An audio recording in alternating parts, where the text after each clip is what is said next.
Welcome to How You Pictured It, the podcast for creative entrepreneurs ready to grow their business in a way that feels good.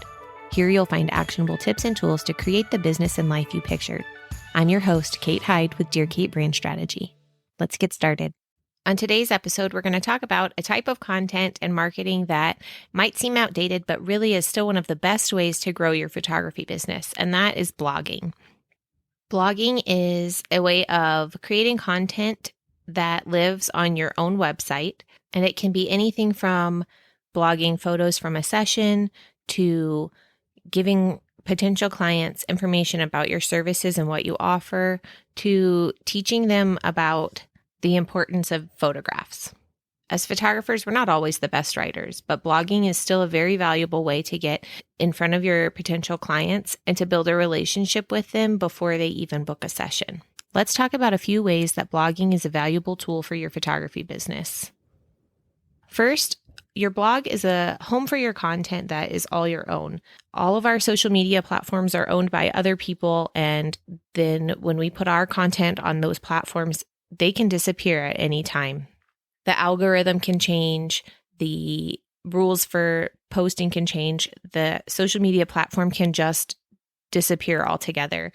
So we're putting our time and our energy into building content on those platforms, and it could really just up and disappear at any point.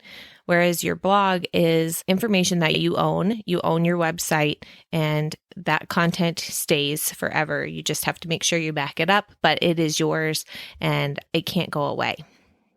I love having my blog as a home base for all of my information that I share so that I can point people back to my website, which also shows them the services that I offer and lets them dig into booking with me or learning more about what they can get with my business. Of course, I still use social media, but having this home base for all of my information and then being able to break it out into little parts that I share on social media and driving traffic back to my own website is super helpful in helping my photography business grow. The content we create for our blog doesn't just have to be pictures from sessions that we've done and stories about how great the weather was or how fun the family was, how cute the kids were. That content has a place, but we can also create content that helps us build authority with our audience, with potential clients, so that they know us and they like us and they trust us. And that's ultimately what leads to them booking a session with us. Our blog gives us a space to show what we know and to teach our potential customers how to use our services and why they need them.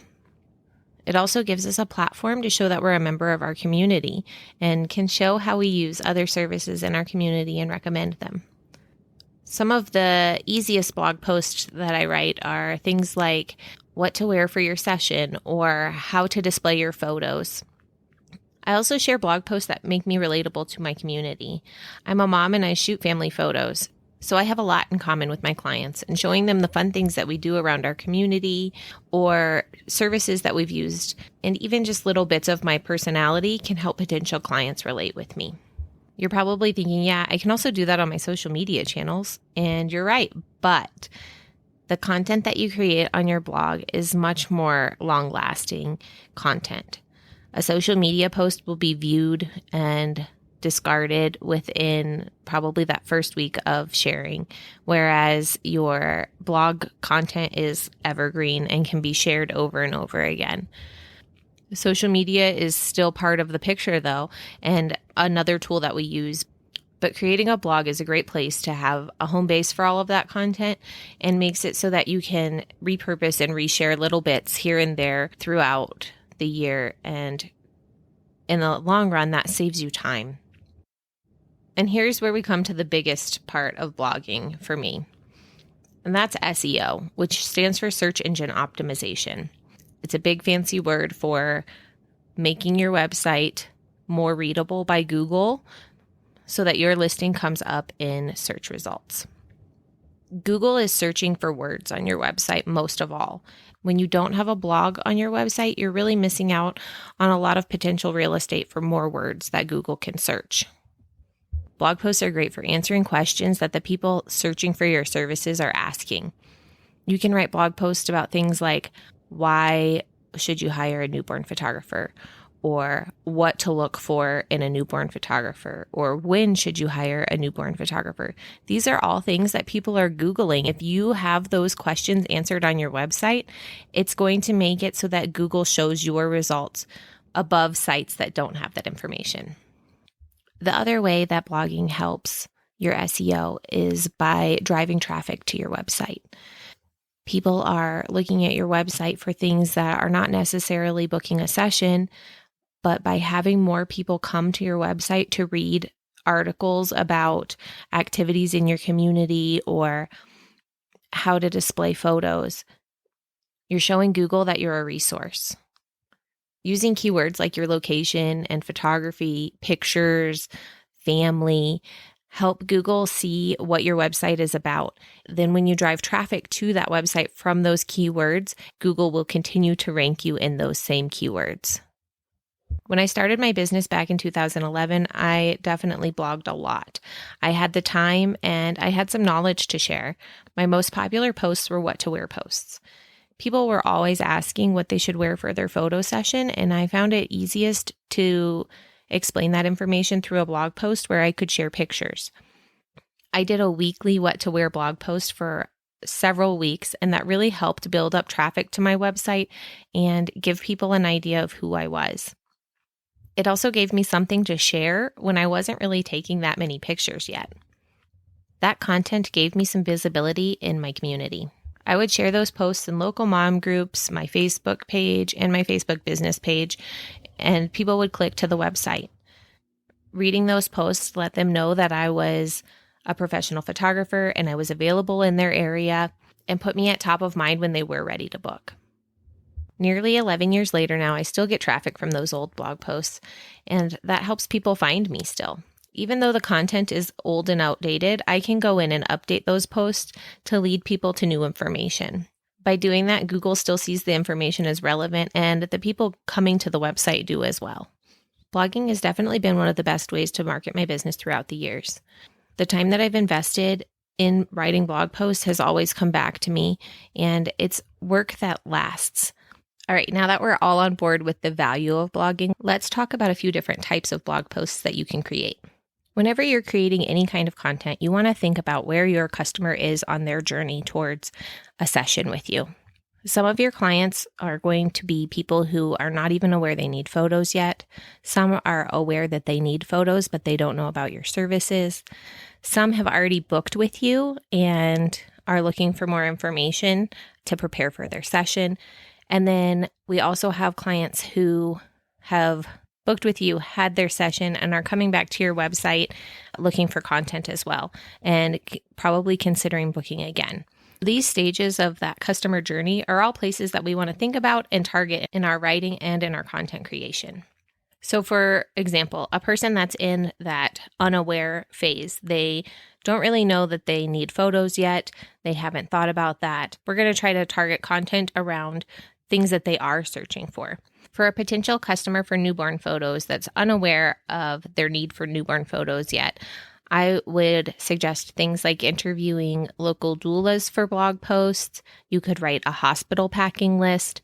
You could write a post about transitioning from newlyweds to new parents, or whatever you have experience with that you can share from that phase of life. This gives us an opportunity to show our personality and our values to potential clients, and will come up in searches as they're looking for other services and other questions they may have, and that will help them become aware of newborn photography. So really, we're just thinking about what adjacent information they might be searching for and trying to lead them into our world and show them what the options are and the opportunities you have for them. For someone who is aware that they want photos and they're looking for a photographer to book, you're going to change your strategy a little bit. Here's where you're going to start explaining your services more. Your blog posts are going to be about questions they would have, like, what's the newborn session experience like? What's it like to have family photos with this photographer?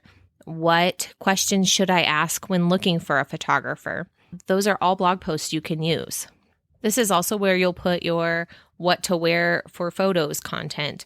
These people are looking for that information, and leading them to your website shows them that you are an authority on this information and a good resource and the person that they should book.